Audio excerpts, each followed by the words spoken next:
මේ දැක්වෙන විශේෂ පෙර වර්ගයක්. මේ පෙර වර්ගය දැනට ඉන්දියාවේ නේපාල් ප්‍රදේශයේ පමණයි තියෙන්නේ. ඊට අමතරව අපිට දකින්න ලැබෙනවා මේ පෙර වර්ගයේ මේ ප්‍රදේශයේ මේ විශේෂයෙන් මේ ප්‍රදේශයේ මීට ප්‍රථම පෙර වනයක් තිබුණා කියලා සලකනවා. ඊට අමතරව එහා පැත්තේ අචිරවති අභය භූමිය පවතිනවා.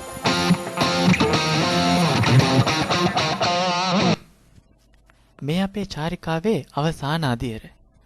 වන්දනාමාන කටයුතු අවසන් කරලා ආපසු ගමරට බලා පිටත් වෙන්නයි සූදානම. වඳින පුදන අතරෙදිම අපේ මහාචාර්යතුමාගේ නිල ලාංඡනයේ ආකෘතියකුත් අපිට දැක ගන්න පුළුවන් වුණා. මේ තියෙන්නේ ඇරියත් නායක්මනේ. එසේනම් සමුගෙන යන්නටයි සූදානම. යොමු කරන්න ඔබේ අදහස් උදහස් පහත ලිපිනයට sankalpa4@yahoo.com. King enough. Show me what you want. Come on, show me what I'm working with.